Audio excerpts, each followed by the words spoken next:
Oke, halo, selamat datang.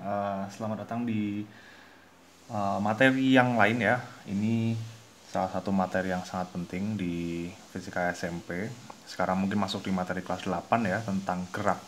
Jadi, gerak ini akan kita masuki dengan pertama-tama mengenal yang namanya gaya dan percepatan. Ya, konsep ini sangat amat penting. Gaya dan percepatan. Oke, mungkin di sebelum-sebelumnya belum pernah dengar ya namanya gaya. Gaya itu apa sih sebenarnya? Jadi kalau secara definisi gaya itu adalah tarikan dan dorongan ya. Tarikan, dorongan, dan tekanan yang dikerjakan pada sebuah benda. Jadi mungkin ini istilah yang baru buat teman-teman. Jadi kita harus lebih membiasakan diri ya dengan namanya gaya. Nah, jadi akibat yang ditimbulkan oleh gaya itu ada berbagai macam ya. Salah satunya mengubah arah gerak benda, lalu memperbesar kecepatan, merubah bentuk benda, membuat benda yang bergerak menjadi diam ataupun sebaliknya ya, diam menjadi bergerak, lalu merubah posisi benda. Nah, jadi untuk mengukur besarnya gaya yang bekerja pada sebuah benda itu bisa digunakan beberapa alat nih. Nah, alatnya salah satunya itu adalah yang disebut dengan neraca pegas. Jadi neraca pegas. Jadi ada kayak semacam timbangan gitu, ya.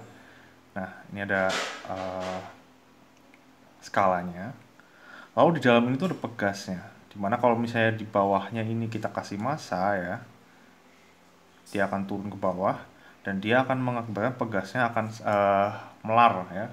Pegasnya akan melar dan uh, ini akan mengukur berapa besar gaya yang disebabkan oleh massa yang dipunyai oleh benda ini. Jadi besaran gaya dalam fisika itu dilambangkan dengan F ya, force. Ini artinya gaya. Force, bahasa Inggrisnya force. Jadi dia ini dilambangkan dengan huruf F ya. Jadi satuan internasionalnya, kan kemarin kita udah belajar nih satuan internasional ya, pas kelas 1 itu.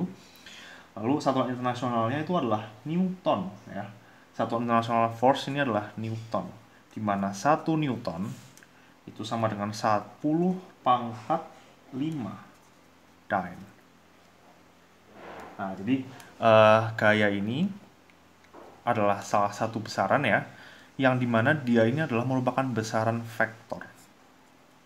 Ini mungkin baru teman-teman ketahui ya, namanya besaran vektor. Apa sih sebenarnya besaran vektor itu? Jadi besaran vektor itu adalah suatu besaran yang punya arah ya. Jadi besaran yang punya arah, dia pasti akan selalu punya arah. Jadi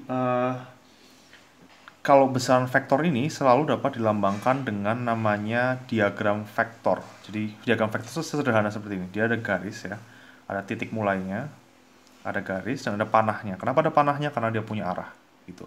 Dan magnitude atau besarnya panjang si garis ini itu dilukiskan sebagai besarnya si gaya itu.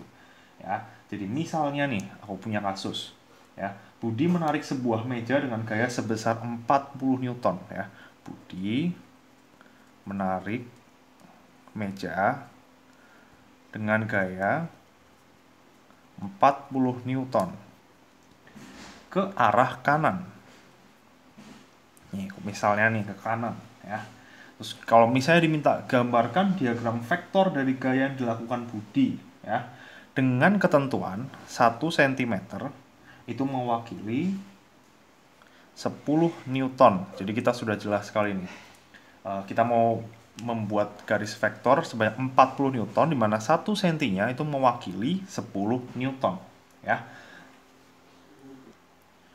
Oke, jadi langkah pertama yang kita lakukan adalah kita pakai penggaris ya.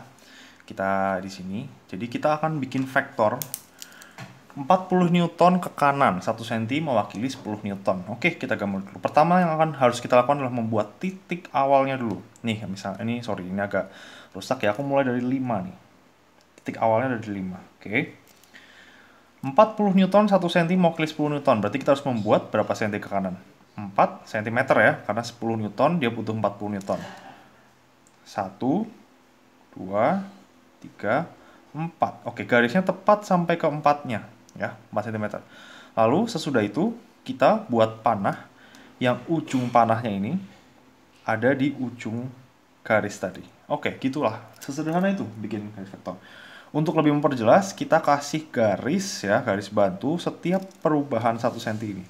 Jadi orang akan tahu, oh ini ternyata 1 cm nih per ininya. Ya, jadi begitulah bikin vektor 40 Newton dengan 1 cm mewakili 10 Newton.